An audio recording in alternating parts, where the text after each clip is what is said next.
আলিহাযা জামাআতানা, এই মুহাম্মদ তুই ধ্বংস হ, এই জন্যই তুই আমাদেরকে একত্রিত করেছিস।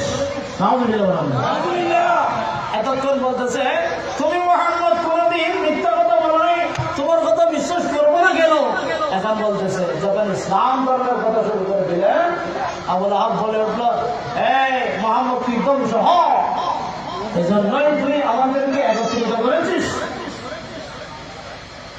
আবু লাহাব বলেছিল তাব্বাত লাকা, আমার আল্লাহ কোরআনে বারে ঘোষণা দিয়েছেন তাব্বাত ইয়াদা আবি লাহাবিন ওয়া তাব্ব মা আগনা আনহু মালুহু ওয়া মা কাসাব সায়াসলা নারান যাতা লাহাব ওয়া ইমরাতুহু হাম্মালাতাল হাতাব ফি জিদিহা হাবলুম মিন মাসাদ।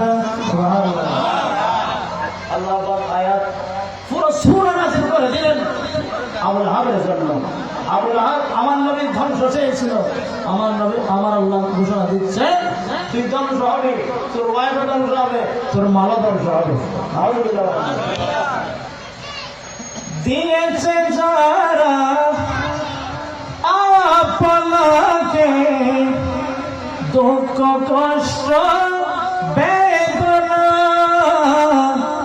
তাদের লাঞ্ছনার কথা কি করে আমি বর্ণনা, বর্ণনা তো দিয়েছেন নাযিল করে সূরা